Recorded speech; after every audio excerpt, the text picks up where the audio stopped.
Estamos después del primer Consejo de Ministros del año 2022 que hemos tenido el día de hoy y como siempre queremos informar a la ciudadanía sobre los acuerdos, sobre los avances más importantes que vamos teniendo en el gobierno.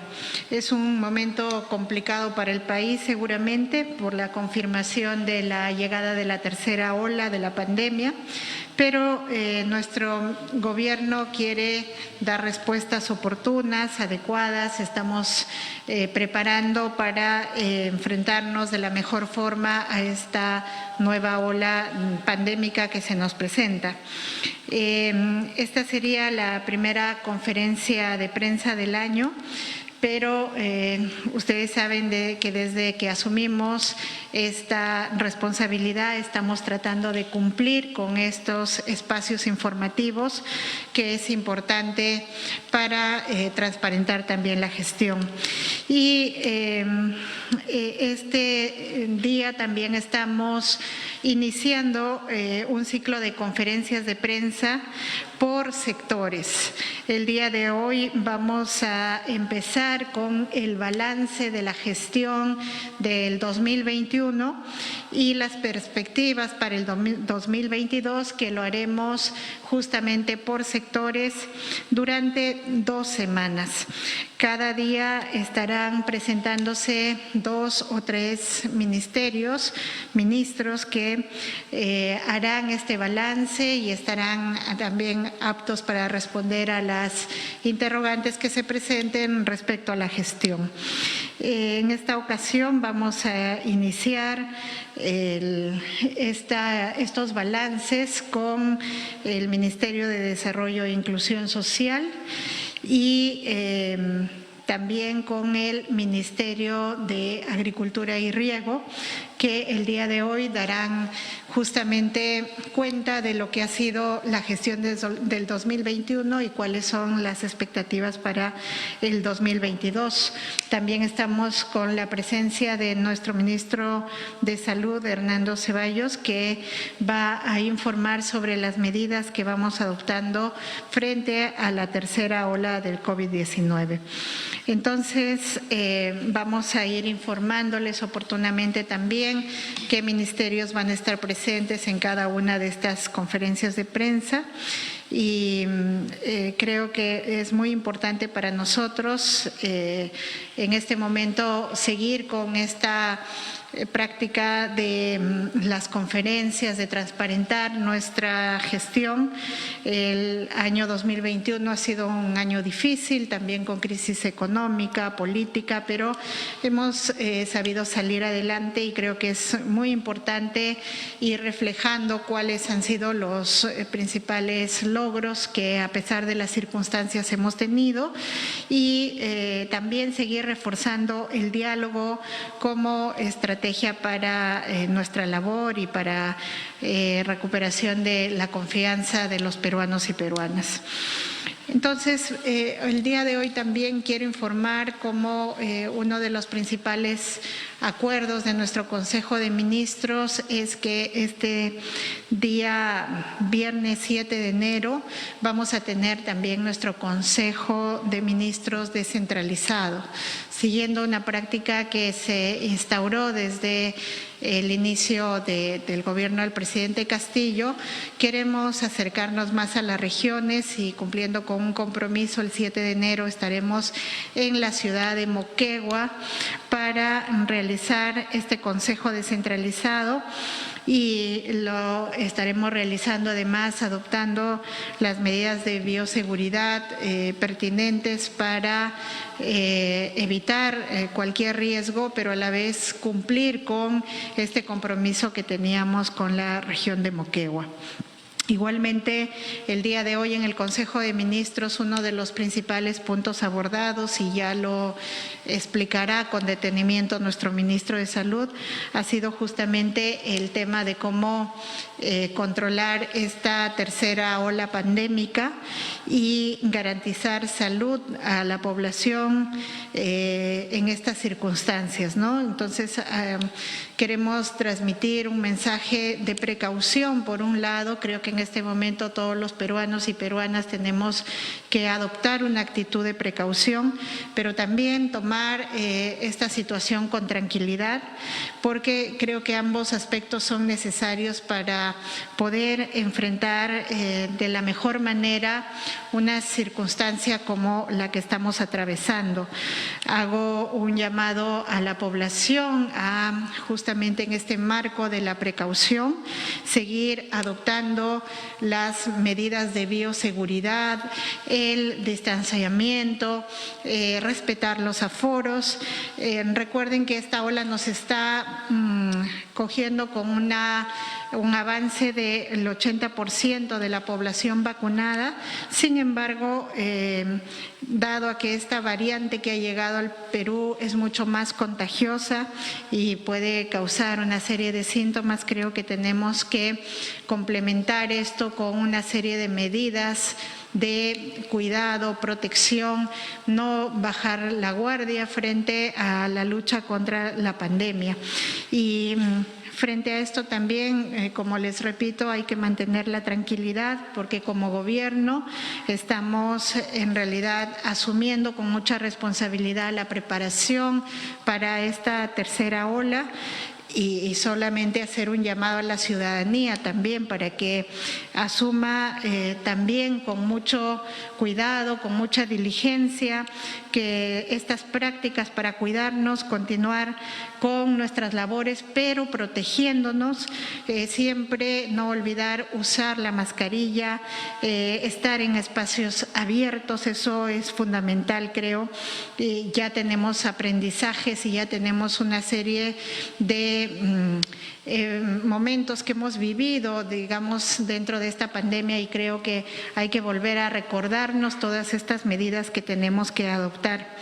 Entonces, sí, nos parece muy importante que en este momento podamos abordar todos con responsabilidad, incluso cuidando nuestra salud mental, y creo que va a ser fundamental el concurso tanto del Estado como de la ciudadanía misma, que asuma con responsabilidad esta medida como para contrarrestar la pandemia en esta nueva ola que ya ha llegado a nuestro país.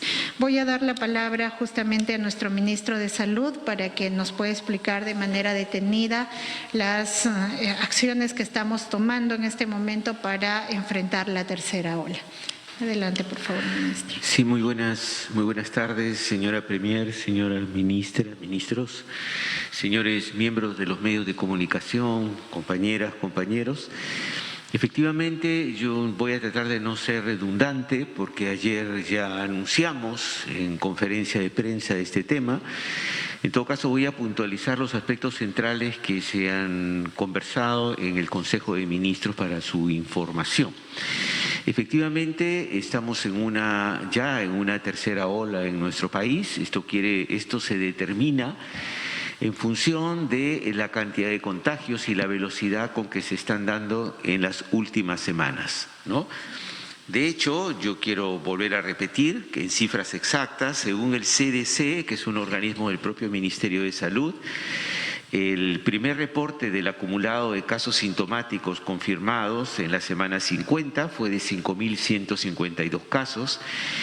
Luego esto se actualizó a 9.934, el conteo de la semana 51 ya fue de 11.766 casos, y el de la semana 52 fue de 14.688. Esto significa que en la ciudad de Lima se duplicaron la cantidad de casos y a nivel nacional el incremento fue mayor del 50%. Esto nos pone claramente ya en una tercera ola en el país.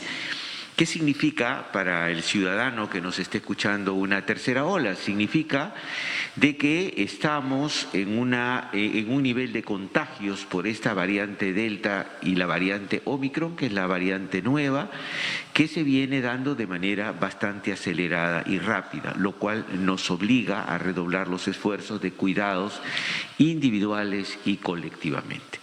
Esto es lo que refleja. Ahora, ¿cuál es la perspectiva que tenemos frente a esta tercera ola. Tomando en cuenta la experiencia internacional, los países vecinos, cómo están marchando, sabemos ya, es de conocimiento público, que la variante Omicron es una variante muy contagiosa, que es hasta 3 veces más contagiosa que la variante Delta, que ya de por sí era más contagiosa en nuestro país. En el caso de Lima, de acuerdo al secuenciamiento que se ha hecho, todo indica que la variante Omicron ya pasó a ser una variante predominante en Lima. Esta variante Omicron tiene entonces 2 o 3 características. La primera, que burla con facilidad la inmunidad que puede dar la vacuna para no volverse a contagiar. Entonces, por esa razón es que es necesario ponerse una dosis de refuerzo para evitar contagiarse tan rápidamente. En segundo lugar, es una variante que, como decíamos, es 2 o 3 veces más contagiosa. Y también es una variante que genera la enfermedad de COVID con más facilidad en personas que ya la han tenido. Ahora, esta variante tiene también peculiaridades especiales. ¿Es más agresiva que la Delta? Bueno, hasta ahora no ha demostrado ser más agresiva que la Delta, ha demostrado ser mayoritariamente leve a moderada. Mayoritariamente. ¿Por qué? Porque en el volumen alto de esta variante que está dando en diferentes países, proporcionalmente sí hay un sector, sobre todo los que pueden tener alguna comorbilidad, que puede complicarse. Entonces, esto hace que la perspectiva que tenemos aquí en el país sea que tengamos una importante cantidad de pacientes con cuadros leves a moderados, que tengamos igual una importante cantidad de pacientes que pueden llegar a tener hospitalización, pero que van a ser los menos, y un porcentaje menor que puede llegarse a complicar y necesitar cuidados intensivos. Pero igual, el hecho de tener una presentación leve o moderada significa que saturaría nuestro primer nivel de atención. Por eso es muy importante el ordenar bien la atención de estos pacientes, de tal forma de que no se generen aglomeraciones en los establecimientos de salud, que generalmente lo más probable es que existan, por lo menos al principio, hasta que se ordene bien esta demanda que vamos a tener. Y la otra cosa que es muy importante es la vacunación de los pacientes, el distanciamiento social, como hemos dicho, evitar estar en ambientes demasiado cerrados, porque tenemos que evitar, como decía antes, una gran cantidad de contagios, que es lo que nos complicaría el sistema sanitario. Tenemos la vacuna, afortunadamente, en más de un 80% de nuestra población, que protege a este importante sector de ciudadanos de que se compliquen, ¿no? En su gran mayoría nos evita. Por eso es que hasta ahora, si bien se vienen incrementando los casos, no se ha incrementado la mortalidad. No se ha incrementado la mortalidad por estas variantes en nuestro país. Entonces, la pregunta es, frente a esta situación, ¿podemos controlar nosotros esta pandemia, en esta situación de una tercera ola? ¿Podemos lograr que no sea tan dañina para nuestro país? Sí lo podemos hacer. Sí lo podemos hacer. Si conseguimos, por ejemplo, que un importante sector de la población que todavía no se vacuna, se vacune en nuestro país. Y si además tomamos las medidas de distanciamiento social, doble mascarilla que estamos señalando. Esa es la mejor protección para poder detener esta pandemia y que no nos sobrepase y nos cree mayores problemas sanitarios de los que seguramente nos va a crear por la demanda que tenemos, tanto en el primer nivel de atención con la gran cantidad de pacientes, que todo indica que se van a incrementar aún más, y también los pacientes que van a llegar a cuidados intensivos. En este momento, si hacemos un promedio nacional, estamos algo más del 50% de nuestras camas UCI ocupadas. Pero en algunos lugares, como es Lima, como es el norte del país, los lugares de ocupación de camas UCI son bastante mayores. La gran mayoría de pacientes que están en estas unidades de cuidados intensivos, ¿quiénes son? Son pacientes no vacunados. Entonces, esta básicamente es una tercera ola que nos afecta a todos, pero de manera grave a los pacientes no vacunados. Por eso la insistencia de vacunarnos y también la insistencia de la aplicación de la tercera dosis o dosis de refuerzo, que disminuye hasta en un 50% o un poco más las posibilidades de volverse a contagiar, ¿no? Entonces, por eso es importante ponerse la dosis de refuerzo. En este momento estamos en cerca de 4.200.000 ciudadanos que se han aplicado la dosis de refuerzo. Necesitamos que sea mayor cantidad de ciudadanos los que se apliquen la dosis de refuerzo. El otro tema son las pruebas moleculares, que ha habido en los últimos días un desajuste porque se estaba asumiendo que el paciente que tenía que hacerse una prueba molecular debía hacerse una consulta previamente, cosa que no es necesario. El paciente puede ir y pedir una prueba molecular o una prueba antigénica si tiene algún tipo de signo. ¿Hay provisión de pruebas moleculares en este momento en el país? Lo hay, ¿no? Incluso lo que ha sucedido comparando con el año que viene, que se compraron 1.300.000 pruebas moleculares, en ese momento estaban sumamente caras, se gastó más de 83 millones. En este momento las pruebas moleculares, cuando las hemos comprado, que hemos comprado 2.800.000, o sea, cerca de 1 millón más que el año pasado, se ha comprado a un precio menor afortunadamente. Por esa razón es que el dinero destinado a la compra de pruebas moleculares ha sido menor, pero hemos comprado cerca de 1 millón más de pruebas moleculares. En este momento, según el reporte que tengo del Instituto Nacional de Salud, tenemos más de 1.200.000 pruebas moleculares en stock disponibles, y también está ya la directiva de comprar mayor cantidad de pruebas moleculares y pruebas antigénicas para que no haya problemas en el país. En este sentido, lo que hemos trazado ya con el Instituto Nacional de Salud es un plan para incrementar la cantidad de pruebas moleculares y antigénicas en todo el país. Para esto se ha conversado ya en Consejo de Ministros, disponer el cálculo exacto con el Ministerio de Economía y Finanzas de cuántos recursos necesitaríamos para contratar mayor cantidad de personal todavía para el Instituto Nacional de Salud, para superar las 10.000 pruebas aproximadamente que hace cotidianamente el Instituto Nacional de Salud y acercarla a valores bastante más altos, que es lo que necesitamos. Asimismo, hacer convenios con las universidades y con el sector privado de tal manera de darle la oportunidad a toda la población a hacerse la prueba que se considere pertinente de manera gratuita en el país.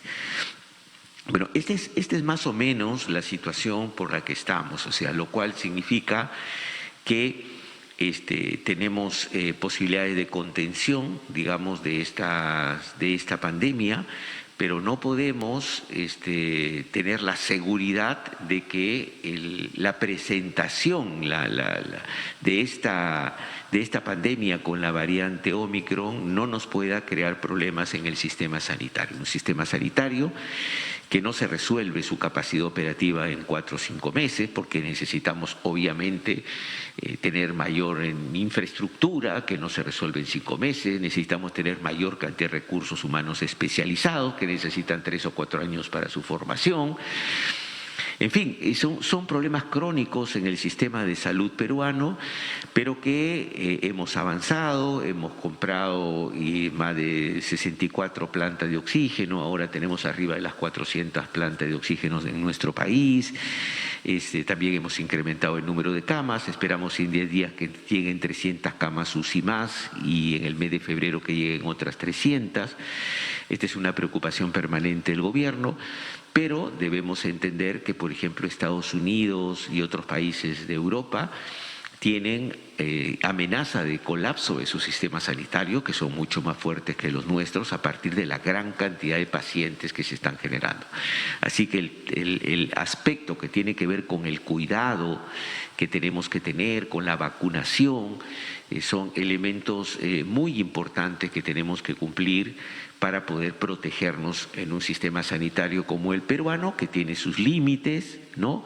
Más allá de los esfuerzos que vamos a hacer. Lo que tiene que quedar claro para todos es que el gobierno peruano no va a escatimar ningún recurso en seguir potenciando el sistema de salud y darle protección a toda la gente. Esta es una prioridad, esto se conversó en el Consejo de Ministros y acá el presidente nos ha dado las indicaciones de prioridad es defender la salud y la vida de los ciudadanos peruanos. Y en eso estamos enfilados. Seguramente se van a contratar más personal y ya se dispuso la renovación de contrato a todos los trabajadores CASCOVID del país, así como los otros temas que también ya estaban aprobados por el presidente, como es el cambio de grupo ocupacional, avanzar en el nombramiento de los trabajadores de salud y también hacer realidad a estos digamos, planes que ya se han hecho con las sociedades científicas para darle elementos formativos adicionales a 5.000 médicos generales que ya tienen el expertise de la primera y segunda ola, para que puedan afrontar y ayudar también en el cuidado de las salas de cuidados intermedios y cuidados intensivos, dado que en nuestro país tenemos un déficit de estos recursos calificados muy alto. Tenemos alrededor de 700 médicos intensivistas en el país, de los cuales solo 600 están en los servicios públicos, y esto no alcanza, ¿no? La otra cosa que estamos insistiendo también en el Congreso es que se apruebe la ley que permita trabajar a los especialistas en nuestro país en 2 instituciones públicas del Estado. Actualmente está prohibido percibir un sueldo de 2 instituciones juntas, el Seguro y, por ejemplo, el Ministerio de Salud, ¿no? Bueno, lo que queremos es que se le permita a estos especialistas que los necesitamos, mientras dure la emergencia, para percibir un doble sueldo, para que puedan trabajar en 2 instituciones, porque necesitamos estos especialistas, no nos sobran y necesitamos contar con ellos, ¿no?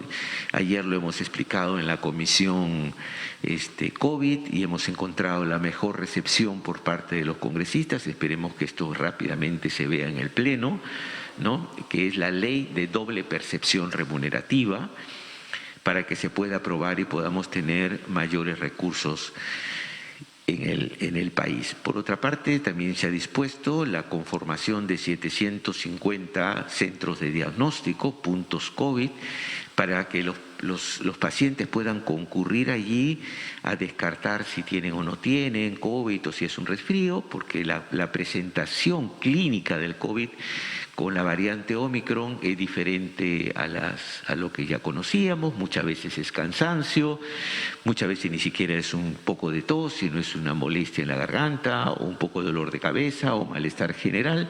Son muchas veces síntomas inespecíficos que puedan concurrir a estos puntos COVID de tal manera de ser diagnosticados y referidos a los establecimientos que sean convenientes, o a la casa o a los centros de aislamiento temporal, o los mínimos, pero que también se van a presentar casos más graves, a las unidades de cuidados intensivos. Necesitamos estos puntos de diagnóstico COVID para evitar que el paciente vaya directamente a los hospitales o a los centros de salud de mayor complejidad y los saturen, ¿no? Y entonces tengamos allí todo un gran problema que necesitamos diferenciar, porque otra de las cosas que no queremos perder el paso es el recuperar la atención de los pacientes no COVID, que han sido postergados todo este tiempo y que necesitan tener un espacio para su atención también, no solo a los pacientes COVID. Así que bueno, estamos frente efectivamente a una emergencia sanitaria. Afortunadamente el Ministerio de Salud tiene mejor capacidad de respuesta, tenemos personal más capacitado, tenemos una vacunación realmente masiva en nuestro país, eso nos pone en mejores condiciones, pero también el enemigo es un enemigo que se reproduce muy rápidamente, que nos puede lastimar. Todavía nuestro sistema sanitario es bastante débil, así que tenemos efectivamente que cuidarnos para evitar que golpee a nuestras familias, ¿no? Pero francamente podemos, más allá de estas dificultades, podemos enfrentarlos si colectivamente tomamos los cuidados necesarios. También hemos convocado al Consejo Nacional de Salud, también se ha convocado al equipo de expertos que trabaja con el Ministerio de Salud, donde están los colegios profesionales, para poder analizar y seguir todo este proceso con la mayor calificación científica que podamos. Seguimos vacunando en todo el país, como habíamos señalado, y se mantiene, por supuesto, la vacunación para el día 18, que llegarían las vacunas para los niños de 5 a 11 años, porque estamos interesados en que las clases efectivamente se reinicien. Esperemos poder tener niveles más o menos aceptables de control de la pandemia para que, cuidando la vida de los niños, la salud de los niños, podamos reiniciar las clases en nuestro país. También quiero señalarles, para no extenderme mucho, que se ha dispuesto el cambio de niveles de alerta a distintas provincias de nuestro país, que se las voy a enumerar acá. Esto significa que han pasado de alerta moderada o baja, que era alerta que permitía determinados aforos y que permitía, por ejemplo, la circulación a partir de las 2 de la mañana hasta las 4 de la mañana, la alerta leve o moderada. Hay varias provincias que han pasado a nivel de alerta alto, ¿no? Estos niveles de alerta se definen en función de la cantidad de contagios, del incremento de los casos que se presentan. ¿Cuáles son las provincias que están en este nivel de alerta alto? Tenemos a Ica, Pisco, Cusco, Cajamarca, Jaén, Piura, Sullana, Talara, Trujillo, Pacasmayo, Chiclayo, Santa, Puno, Lima. Lima ha pasado a estar en nivel de alerta alto en función de los casos que se están presentando.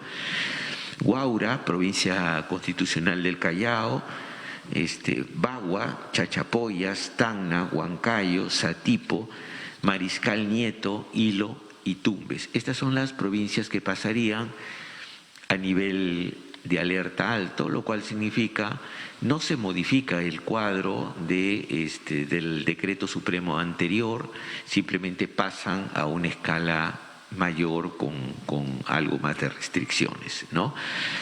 Hasta ahora estas son las medidas que se han tomado, ¿no? Estamos en permanente evaluación de cómo está marchando esto y daremos a conocer a la ciudadanía algunas medidas complementarias que se puedan determinar en los próximos días de acuerdo a cómo marche el curso de la pandemia, el número de casos, etcétera. Muchas gracias. Gracias, Premier. Agradecemos al ministro de Salud y vamos a dar pase a nuestra ministra de Desarrollo e Inclusión Social, Dina Boluarte, quien va a hacer el balance de su sector durante el año 2021 y las perspectivas del 2022. Adelante, por favor, ministra. Premier, muchas gracias. Ministros, pueblo peruano, hermanas, hermanos. Hoy, al inicio del año 2022, me permito acercarme a ustedes para poder informar lo que el Ministerio de Desarrollo e Inclusión Social ha desarrollado del 29 de julio a diciembre del año pasado. Quisiera, no sé si van avanzando las… perdón.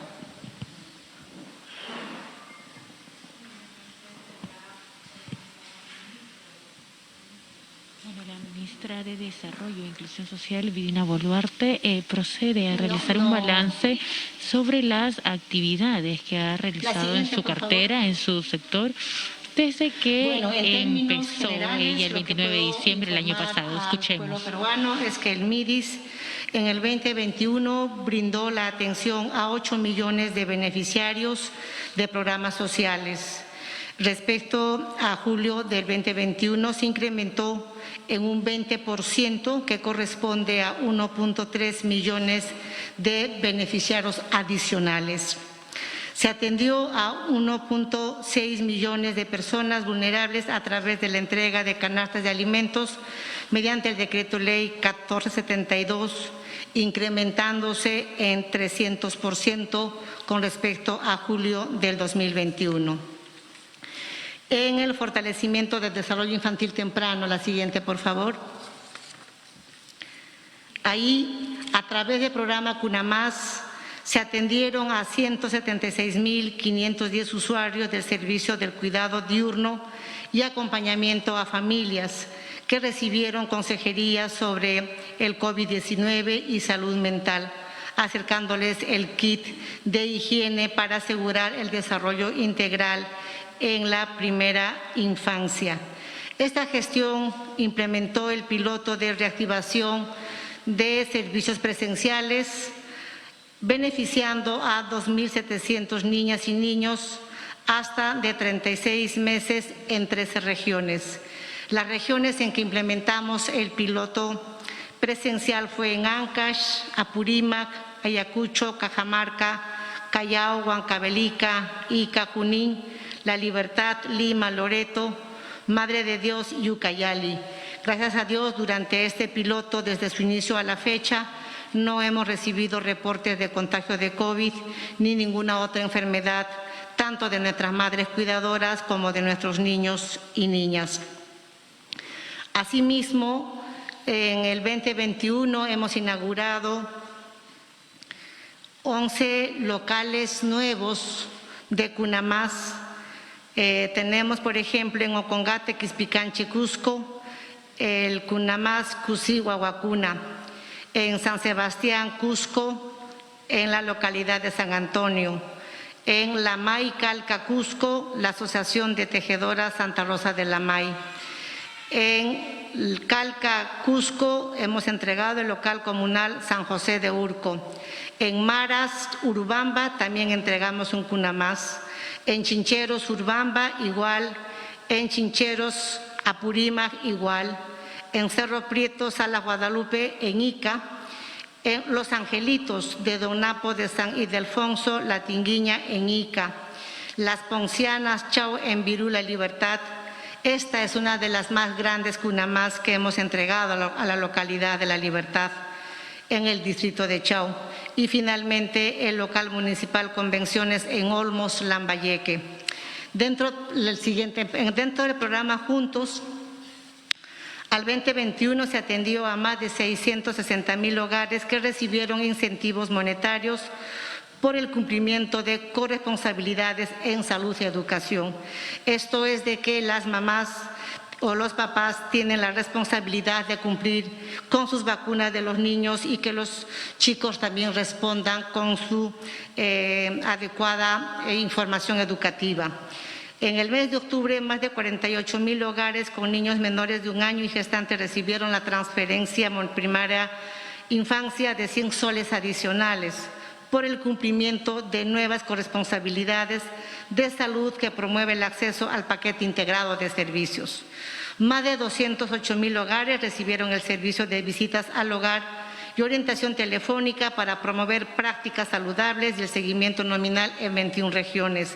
Esto a través de la línea gratuita 1880 que pueden llamar desde cualquier lugar del país. El siguiente, por favor. En cuanto a la seguridad alimentaria y atención alimentaria a la población vulnerable, a través del programa Jaliwarma, en el 2021 se atendieron a más de 4 millones de estudiantes en más de 64.000 instituciones educativas públicas de nivel inicial, primaria y secundaria. Secundaria en la zona de las comunidades nativas de nuestra Amazonía se han podido atender. Asimismo, 307.000 padres de familia recibieron acciones de sensibilización en buenas prácticas de alimentación. Se adjudicó para el 2022 el 98.5% de los ítems en el proceso de compra electrónico para brindar la atención alimentaria desde el primer día de clases, el cual está garantizado al 100% de la seguridad alimentaria para la atención escolar de nuestros niños y niñas en primaria y secundaria en las comunidades nativas de nuestra Amazonía. el siguiente, por favor. A través del programa de complementación alimentaria, igual con el programa Jaliwarma, en el 2021 atendimos a más de 623,000 usuarios en situación de vulnerabilidad de 12,121 comedores. Asimismo, en articulación con los gobiernos locales, 230 han recibido capacitación en temas relacionados a la gestión de servicio alimentario, compras, almacenamiento y distribución de alimentos y medidas de prevención contra el COVID-19. Se gestionó el incremento del 65% del presupuesto para comedores populares para mejorar la ración en el 2022.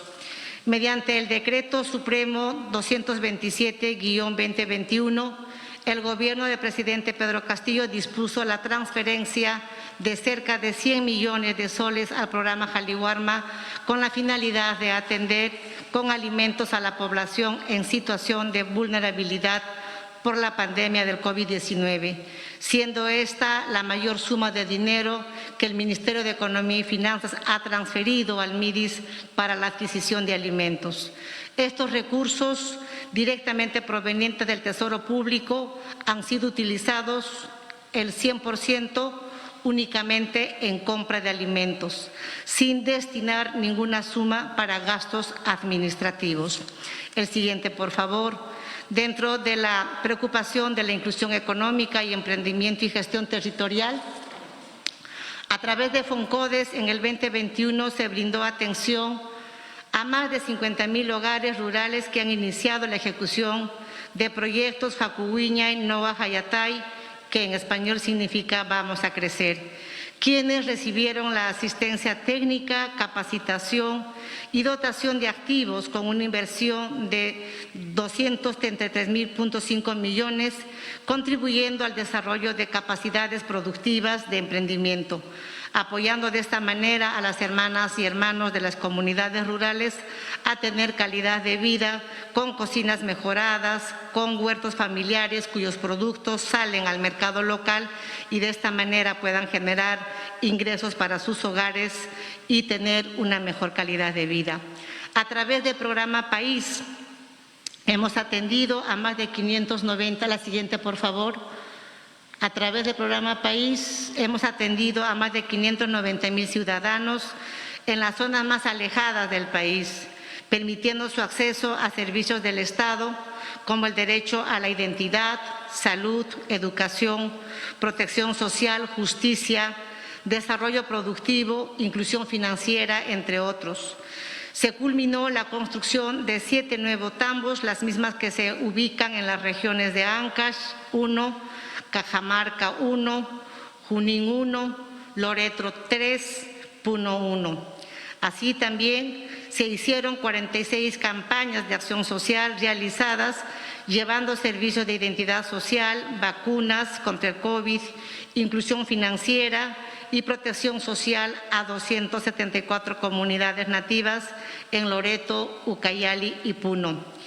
Igualmente, hace una semana se ha puesto la primera piedra o la puesta de quilla, como se denomina en términos marítimos, para el inicio de la construcción de 2 barcos denominados Río Ucayali 1 y Ucayali 2, las mismas que a través del programa PIAS estará también sirviendo para poder acercar el Estado a las comunidades nativas en la zona de la selva.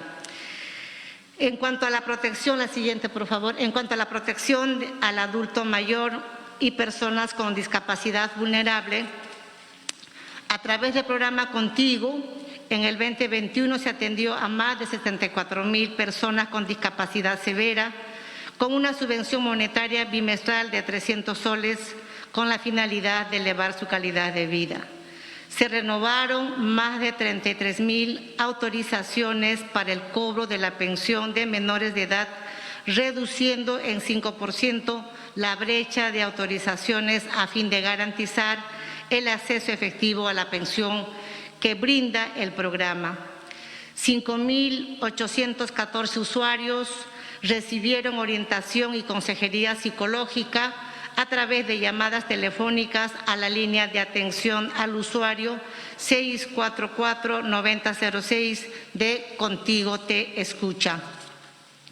En el programa Pensión 65, más de 568,000 usuarios de 65 años a más recibieron la subvención económica de 250 soles bimestrales para mejorar su bienestar y calidad de vida, de los cuales 265,000 usuarios recibieron acompañamiento y consejerías para el cuidado de la salud y prevención del COVID.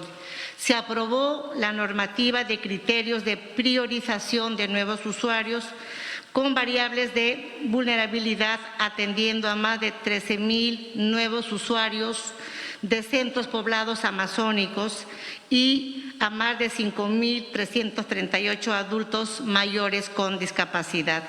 Esto de los nuevos usuarios tenía una espera de más de 3 años de ser atendidos. En cuanto a la respuesta a la situación de emergencia y expansión de las políticas de superación de la pobreza, a través del programa Yanapay Perú, se ha gestionado el apoyo para alrededor de 13,500,000 hermanas y hermanos en todo el territorio nacional. A la fecha ya se ha podido entregar el Yanapay de 350 soles por persona a más de 9 millones de personas en todo el Perú, llegando a un avance del 70,9%. Se ha incluido financieramente a más de 2,2 millones de ciudadanos a través del pago mediante cuenta DNI del Banco de la Nación y billeteras digitales. Asimismo, se han incrementado los puntos de pago en articulación con el Banco de la Nación, Banco Privada y las cajas a nivel nacional, a quienes yo quiero agradecer por apostar el acercarse a las personas vulnerables en este momento de pandemia. Las metas y proyecciones para el 2022. La siguiente, por favor. Sí.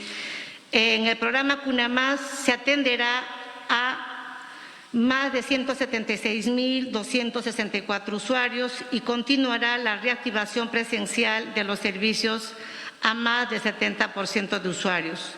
Estamos proyectándonos que a mayo o a más tardar junio de este año podamos haber, obviamente, en coordinación con el Ministerio de Salud, seguir abriendo más nuestros CUNAMás, toda vez que nuestros niños y niñas en casa están no solamente seguramente con el riesgo de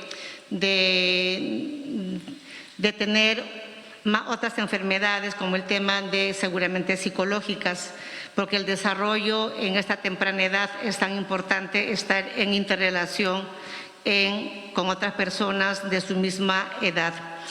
En el programa Juntos tenemos proyectado atender a 670,000 hogares con la transferencia monetaria por el cumplimiento de corresponsabilidades de salud y educación. 30,000 hogares con niños menores de 1 año y gestantes recibirán la transferencia de primera infancia. A través del programa Jaliwarma se tiene garantizado el servicio alimentario para más de 4,200,000 escolares en más de 64,000 instituciones educativas. A través del Decreto Ley 1472 se entregará más de 1,200,000 canastas de alimentos a la población en situación de vulnerabilidad. Esto con una inversión de 54 millones de soles. En el programa de complementación alimentaria se implementará el nuevo modelo de cogestión a través de la capacitación y asistencia técnica a 238 gobiernos locales. Asimismo, en cuanto a las ollas comunes, estaremos articulando con 82 gobiernos locales, los mismos que recibirán asistencia técnica y capacitación en la ejecución de la atención alimentaria. A través de FONCODES, la siguiente, por favor. A través de Foncodes se atenderá a más de 37.000 hogares a través del proyecto de Jacuiña y Noa Hayatay, que recibirán asistencia técnica y dotación de activos para mejorar la actividad productiva. Esto hemos podido nosotros comprobar que nuestras hermanas y hermanos que habitan en las zonas rurales, mediante este proyecto se han beneficiado en cuanto a tener una calidad de vida, toda vez que antes inclusive ellos manifiestan que cohabitaban dentro de la misma habitación con los cuyes, situación de que esto afectaba su salud y a su vez, como sus cocinas todavía son con leña, el humo afectaba a todo lo que era el sistema respiratorio. A través de las cocinas mejoradas y el apartamiento de estos animalitos y dándoles además el apoyo técnico, ellos ahora pueden poner estos animalitos en el mercado al costo de mercado. De esta manera también ellos pueden tener un ingreso adicional para sus familias.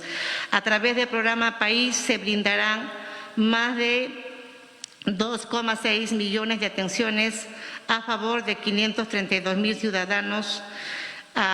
Se realizará más de 20 caravanas, las mismas que serán multisectoriales. Se construirán 8 nuevos tambos, permitiendo contar con 483 tambos a nivel nacional. Quiero hacer un énfasis aquí en nuestros tambos y en nuestras pías. No solamente atendemos consultas médicas, sino también partos. Y en el 2021, en nuestras pías, en la zona de la Amazonía y en la zona del lago Titicaca, se han atendido 20 partos en nuestras pías. En el programa Contigo se atenderá al inicio de la gestión más de 74.000 usuarios. Adicionalmente, se ampliará la cobertura en 7.000 nuevos usuarios progresivamente, llegando a atender a 81.126 personas con discapacidad. En el programa Pensión 65 se atenderá al inicio de la gestión a más de 557.000 usuarios.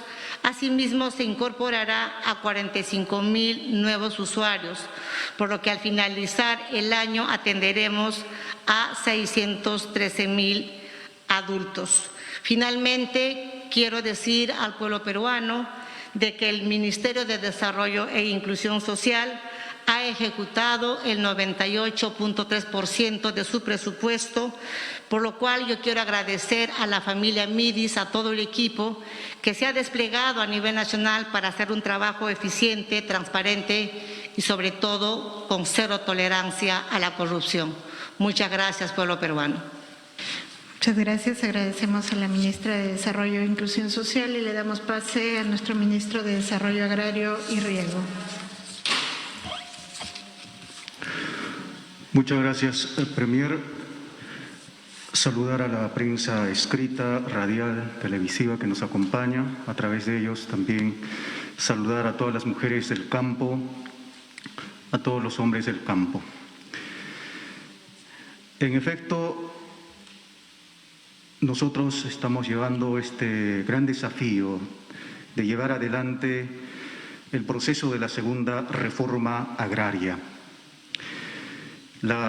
Este proceso de la segunda reforma agraria, por supuesto que está en marcha en este momento, es una política pública, este proceso de la segunda reforma agraria. Y lo que digo guarda consistencia con la política general de gobierno, puesto que está considerado nuestro sector en los dos primeros ejes de esta política general de gobierno 2021-2026, que tiene que ver básicamente con la generación de bienestar social y protección y con seguridad alimentaria, el eje 1, el eje 2, que tiene que ver con la reactivación económica, actividades productivas con desarrollo agrario rural. Asimismo, también para consolidar este proceso de la segunda reforma agraria, hemos aprobado un decreto supremo que crea los 5 lineamientos de este proceso. Y estos 5 lineamientos tienen que ver con una nueva forma de gobierno del mundo rural. Un primer lineamiento. Un segundo lineamiento que tiene que ver con implementar o impulsar más y mejores mercados de la agricultura familiar y la seguridad alimentaria. Un tercer lineamiento que tiene que ver básicamente con la industrialización del campo. Un cuarto lineamiento que tiene que ver con la seguridad hídrica y un quinto lineamiento que tiene que ver básicamente con la innovación agraria, el fomento agrario y el desarrollo forestal. El siguiente diapositiva, por favor. Implementar una nueva forma de gobierno del mundo agrario rural. Para construir esta política agraria, nosotros hemos llevado las cumbres agrarias en los 24 departamentos, donde han participado nuestros agricultores y agricultoras, y además ellos son los principales actores de este proceso de la segunda reforma agraria. Como muy bien lo señalaba, se ha emitido el decreto supremo que aprueba los lineamientos de la segunda reforma agraria. Asimismo, también creemos que esto es fundamental, que es importante para intervenir a la población rural. Hoy acabamos de refrendar este decreto supremo que crea los lineamientos, que crea el Gabinete de Desarrollo Agrario y Rural. Asimismo, hoy día hemos refrendado el decreto supremo que crea el Consejo Nacional para el Desarrollo Agrario y Rural. El objetivo de este gabinete es intervenir de manera multisectorial a la población rural, porque la sola intervención del Ministerio de Desarrollo Agrario no soluciona las brechas sociales que tenemos en las poblaciones rurales. Falta proyectos productivos en la población rural, falta la conectividad, falta la electrificación y por ende es importante el saneamiento básico legal, por ende es importante la intervención del Ministerio de Transportes y Comunicaciones, del Ministerio de Vivienda, Construcción y Saneamiento, del Ministerio de Desarrollo e Inclusión Social. Y esta intervención va a ser con un enfoque territorial, multisectorial y de manera articulada. Por ejemplo, tenemos el problema en el corredor vial sur. Tenemos 74 comunidades campesinas que, pues, lamentablemente no tienen saneamiento básico legal, carecen de proyectos productivos, de riego, y calza como anillo al dedo este Gabinete de Desarrollo Agrario y Rural intervenir en el corredor vial sur, intervenir, por ejemplo, en el BRAE, en el circuito petrolero. Este Gabinete de Desarrollo Agrario y Rural lo va a encabezar nuestro presidente de la República, como fue el compromiso en el lanzamiento de este proceso de la segunda reforma agraria en la ciudad del Cusco. Además, tenemos este Consejo Nacional para el Desarrollo Agrario y Rural, donde participan varios de los ministerios, pero esencialmente participan en este espacio los gremios agrarios, las comunidades campesinas, las comunidades nativas, con las cooperativas, también participan las empresas, en este caso las agroexportadoras, en este espacio que para nosotros es sumamente importante.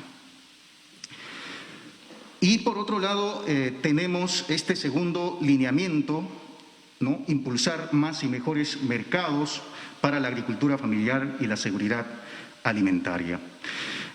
Hace 2 semanas hemos aprobado un decreto de urgencia que actualiza la restitución de la franja de precios, sobre todo de 4 productos.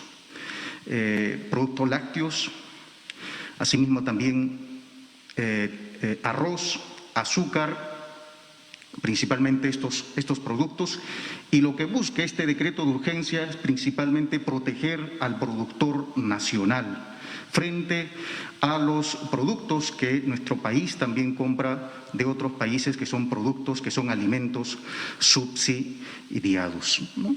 Principalmente corrige la distorsión del mercado este mecanismo protector de la franja de precios.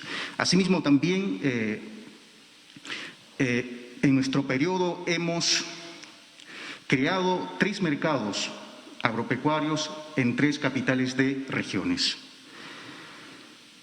Por otro lado, estamos también implementando las compras estatales de alimentos.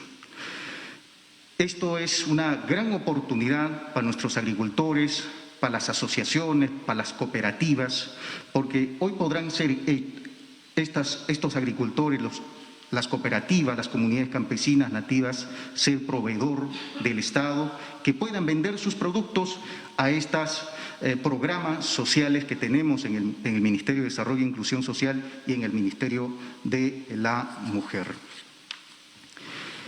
Impulsar la industrialización del agro y la transformación productiva del campo. Tenemos 28.561 productores que accedieron a 899 planes de negocios. Esto se ha realizado a través de este programa que tenemos, el programa de Agroideas.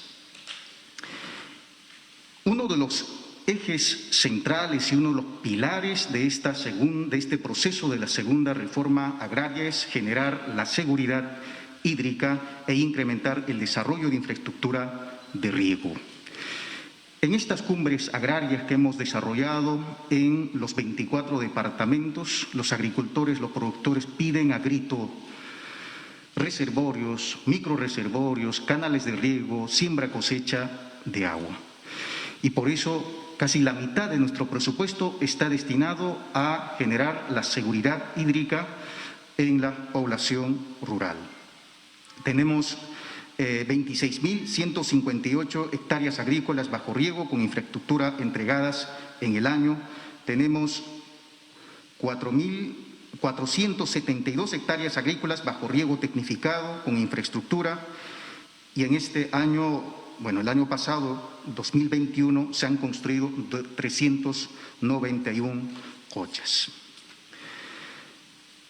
En el lineamiento 5, impulsar el cambio e innovación tecnológica, la promoción de servicios y fomento agrario y forestal, que tiene que ver con la titulación, hemos entregado 18.009 títulos de propiedad rural en coordinación con nuestra unidad ejecutora y asimismo también con los gobiernos regionales, específicamente con las direcciones regionales de agricultura. También en el desarrollo forestal tenemos un presupuesto importante para invertir, un presupuesto de 427 millones, donde vamos a intervenir en 9 regiones, entre ellos está Ancash, Cajamarca, Huánuco, Junín, Loreto, Madre de Dios, y lo que busca sobre todo es el desarrollo forestal y el manejo forestal en estos departamentos. También 58.548 productores que accedieron al crédito Fondo Agroperú por un monto total de 715 millones.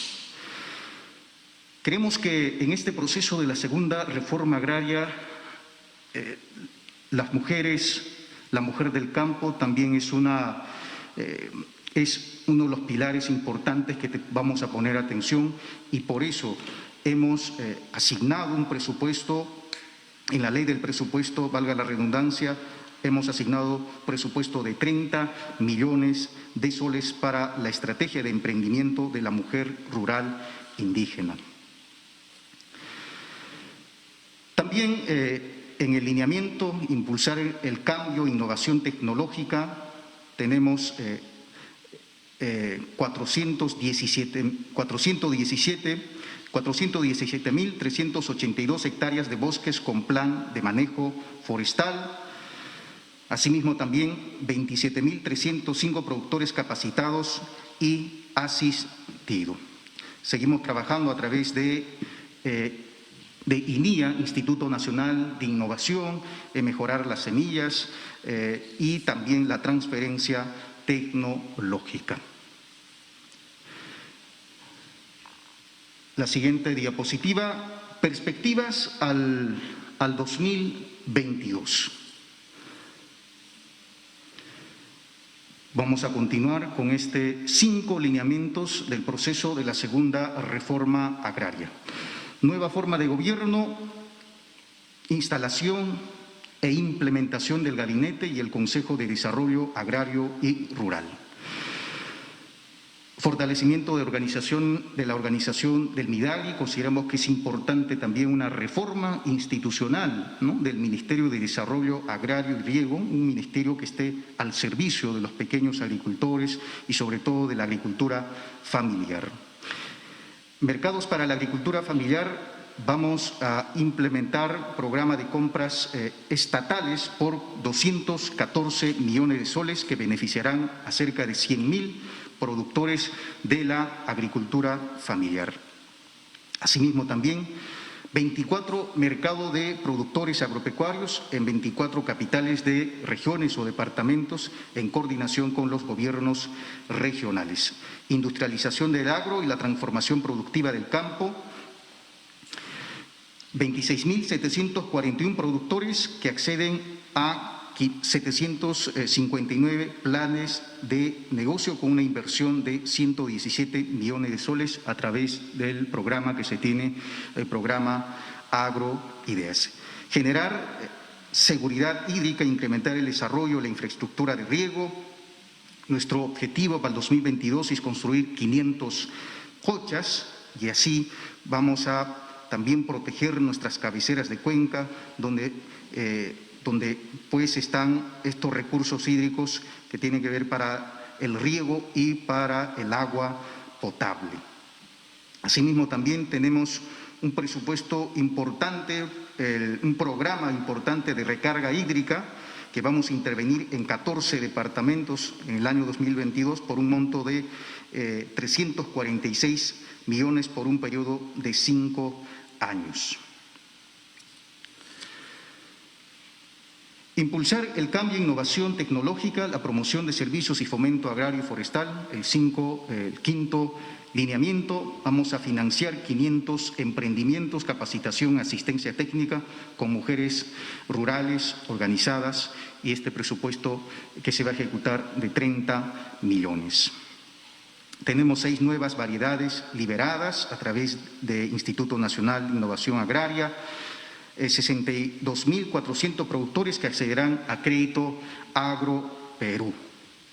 Vamos a otorgar a través de la Autoridad Nacional del Agua 2.050 licencias de uso de agua.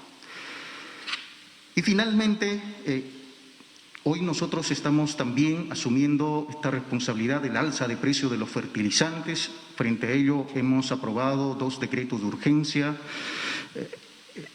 que pues ya estamos operativizando. Un decreto de urgencia que consiste en dar un bono productivo a los agricultores que se van a beneficiar más de 67.000 agricultores por un monto total de 23 millones y que vamos a, valga la redundancia, vamos a operativizarlo con el apoyo del Ministerio de Desarrollo e Inclusión Social a través de esta plataforma Pensión 65. Y además tenemos una segunda medida para aquellos agricultores que tienen de 2 a 10 hectáreas, que consiste en una subvención económica. El apoyo oscila entre 350 soles a 1.300 soles y esto va a ser en función a la cantidad de hectáreas que cultiva el agricultor y asimismo también en función a la cantidad de fertilizantes que se compra. Estamos también, ya tenemos el documento, el decreto, el dispositivo legal, una tercera medida donde permita bajar los precios de los fertilizantes y así de esta manera también garantizar esta campaña agrícola que corresponde al 2020-2021 y sobre todo garantizar la seguridad alimentaria y evitar pues un desabastecimiento de alimentos en nuestro país. Muchísimas gracias. Gracias, ministro. Gracias, ministra. Fueron las A palabras continuación, del la ronda de preguntas ministro por parte de la Víctor prensa. Maita, Se les quien recuerda que anunció es una medidas pregunta por para medio de comunicación. reducir el precio Iniciamos de con el diario La fertilizantes, República. ¿no? Los dos decretos de urgencia que ya se entregaron durante el año pasado y ahora uno nuevo que Buenas se estaría tardes, ministros, preparando. colegas Vamos, periodistas. Mi nombre es empieza Omar la Coca, ronda periodista de La República. preguntas Y la primera con pregunta el colega del va diario La dirigida para usted, República. Premier Mirta Vázquez. ¿Para qué día de enero se estaría convocando a los gremios empresariales y sindicatos al Consejo Nacional de Trabajo para que se discuta el alza del sueldo mínimo, como lo anunció la ministra de Trabajo? Y para usted, ministro Hernando Ceballos, hoy se continuó reportando personas que se quedaron sin pruebas de descarte de COVID-19 e incluso que se realiza cobros justamente cuando se quiere realizar ese descarte. Y quisiera preguntarle, ministra, por último, Dina Boluarte, ¿se prevé algún bono ante el inicio de la tercera ola, como ya lo comentaba el ministro de Salud? Muchas gracias. Sí, muchas gracias. Yo responderé esta pregunta referida a cuándo se van a convocar a los gremios empresariales y sociales para tener que discutir un aspecto tan importante como el sueldo mínimo. Es un tema que lo viene tratando el Ministerio de Trabajo. Entiendo que ya tienen un cronograma en este momento, no tengo la fecha exacta, pero es un compromiso del Ministerio de Trabajo que seguro en los próximos días lo estará ejecutando.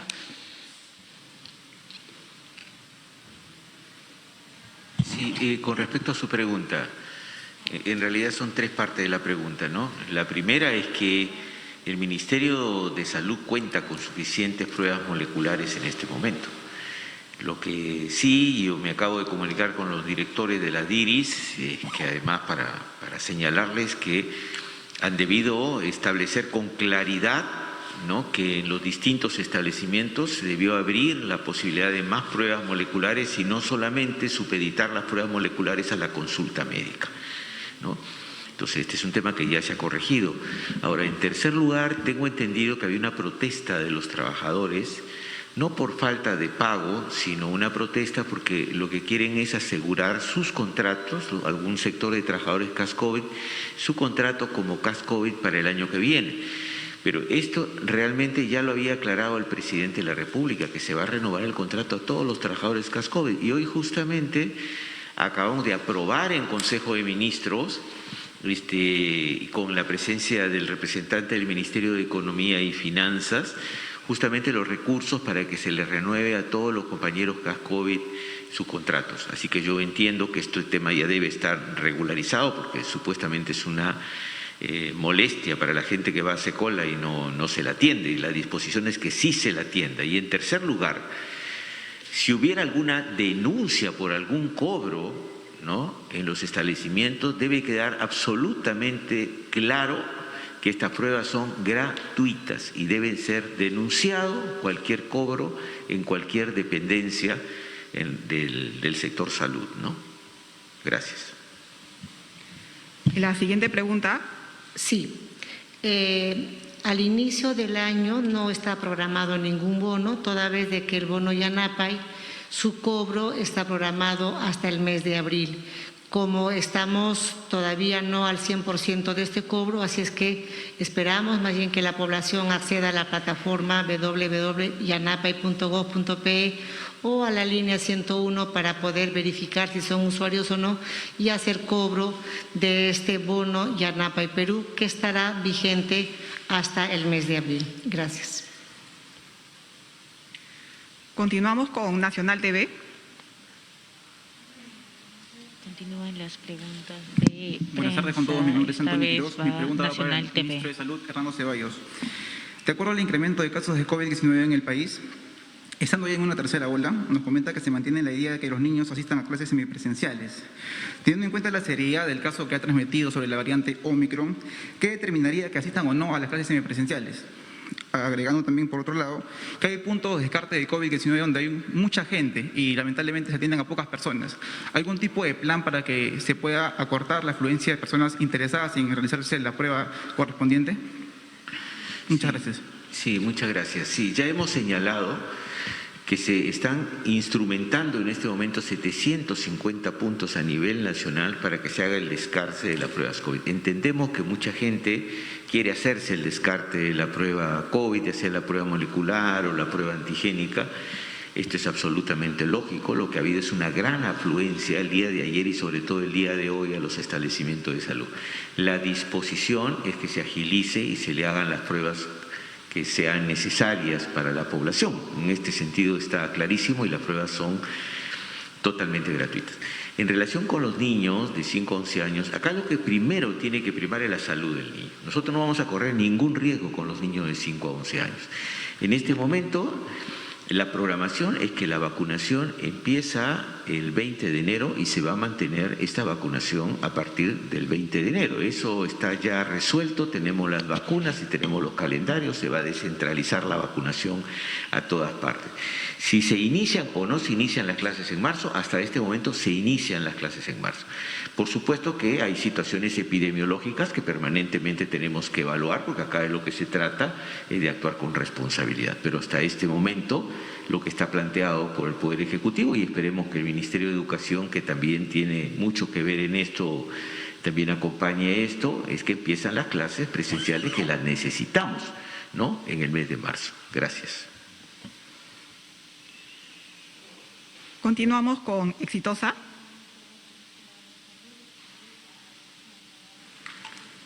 Presidenta del Consejo de Ministros, muy buena tarde. Estamos en vivo para la multiplataforma de Exitosa.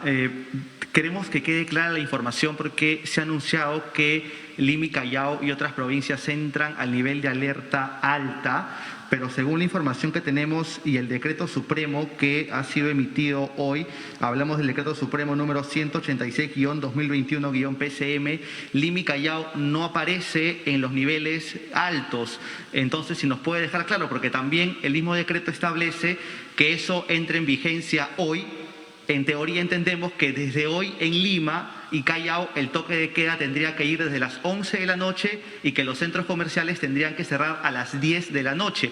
Para que quede claro, porque lo que han anunciado en estos momentos no figura en el decreto que ustedes han emitido al término de la sesión del Consejo de Ministros, para que quede claro. Y a la primera ministra, por favor, le consulto, porque hoy el abogado del presidente Castillo anuncia que no se presenta ninguna lista de estas visitas a la Casa Embreña en el pasaje Zarratea, pero usted en una conferencia, en más de una, anunciaba que justamente esto se iba a hacer público en aras de la transparencia.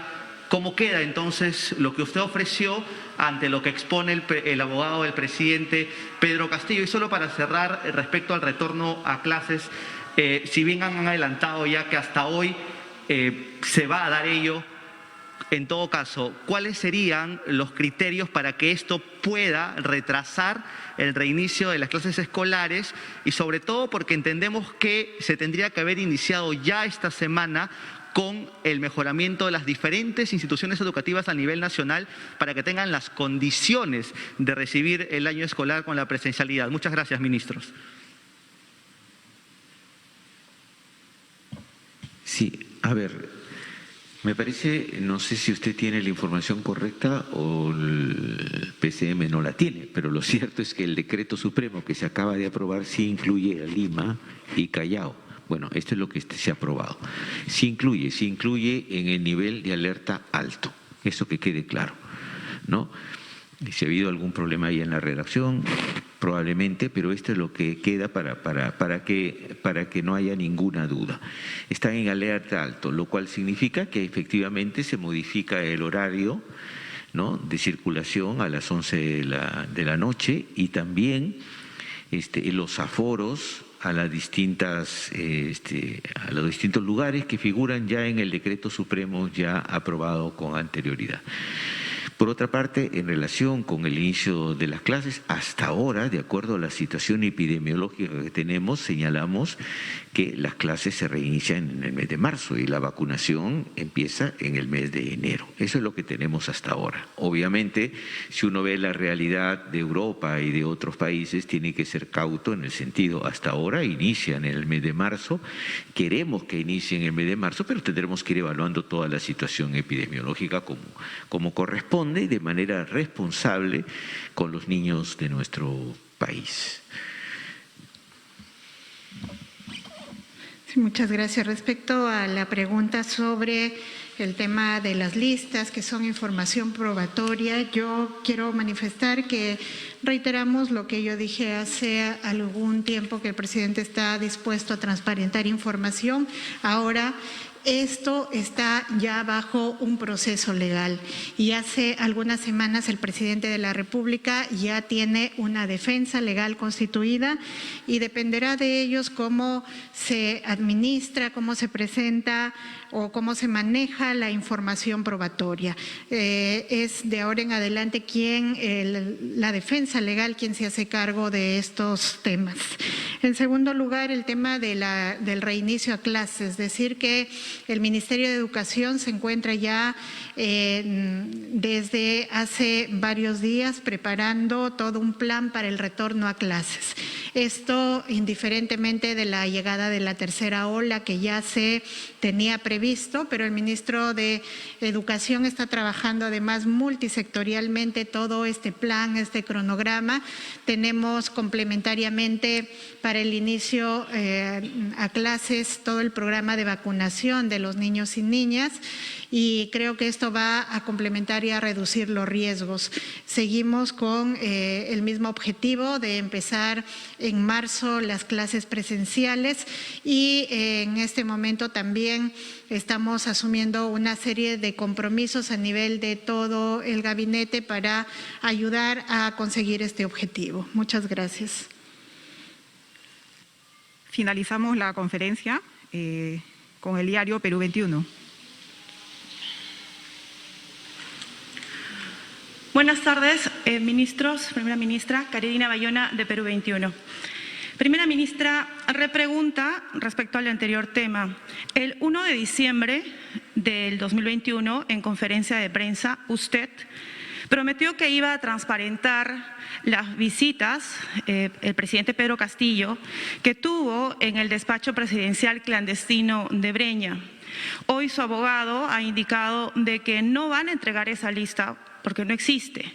Usted dijo confiar en la palabra del presidente. En todo caso, señora, ¿quién miente, usted o el presidente? El mismo abogado, Premier, ha indicado también de que ha exhortado al ministro de Justicia que el procurador se burló del presidente, entonces ha pedido que sea removido del cargo. ¿Usted coincide con esta opinión? ¿No es esta una amenaza a un organismo independiente y autónomo? Para el ministro Ceballos. Ministro, su sector en un último registro muestra solamente un 50% de ejecución de gasto. ¿Por qué no se gasta? ¿Quién es el responsable de esta ineficiencia en el sector del MINSA en una emergencia sanitaria? Por sus respuestas, muchas gracias. Muchas gracias. Yo vuelvo a reiterar lo mismo. Reitero la vocación de transparencia del presidente de la República, pero esto está bajo un proceso legal. En ese sentido, ahora tenemos que respetar la estrategia de la defensa del presidente de la República. Eso es, y creo que en ese marco también corresponde a la defensa responder por qué está haciendo este tipo de acciones legales. Eso tiene una explicación de acuerdo a su estrategia legal. Le corresponderá a la defensa responder por qué lo hace. Muchas gracias. Sí.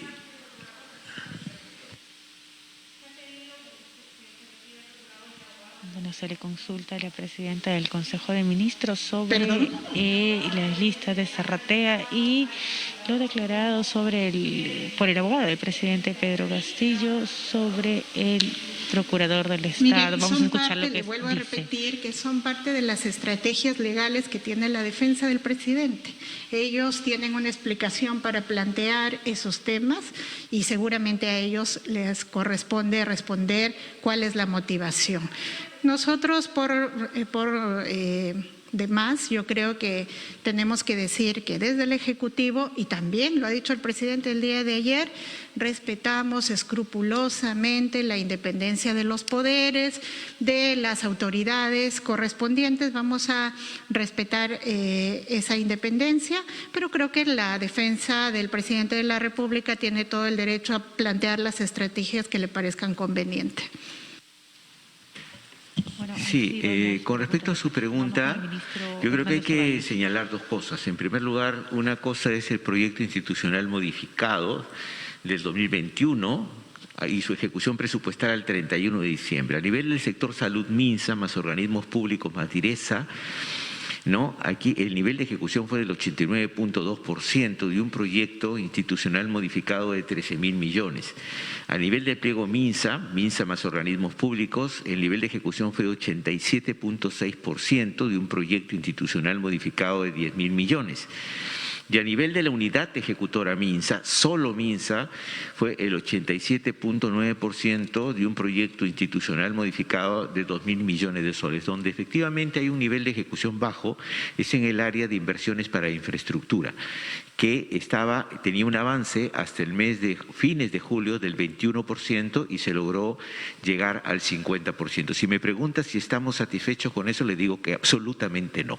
Y tiene varias razones. En primer lugar, y lo hemos señalado, necesitamos terminar con este carrusel que hacen muchas empresas de agarrar contratos y finalmente no terminarlo, dejar las obras a medio ejecutar y generar un gran problema de déficit de infraestructura y de gasto innecesario y de presupuestos que finalmente no se terminan de ejecutar. Necesitamos una modificación de la ley de contrataciones del Estado, necesitamos modificar toda la normativa que facilite la ejecución de los presupuestos en el Ministerio de Salud y en el resto de la administración pública. Gracias. Y también, por supuesto, necesitamos mejorar la capacitación de los funcionarios, tanto del nivel central como del nivel regional, para la ejecución de los presupuestos, ¿no?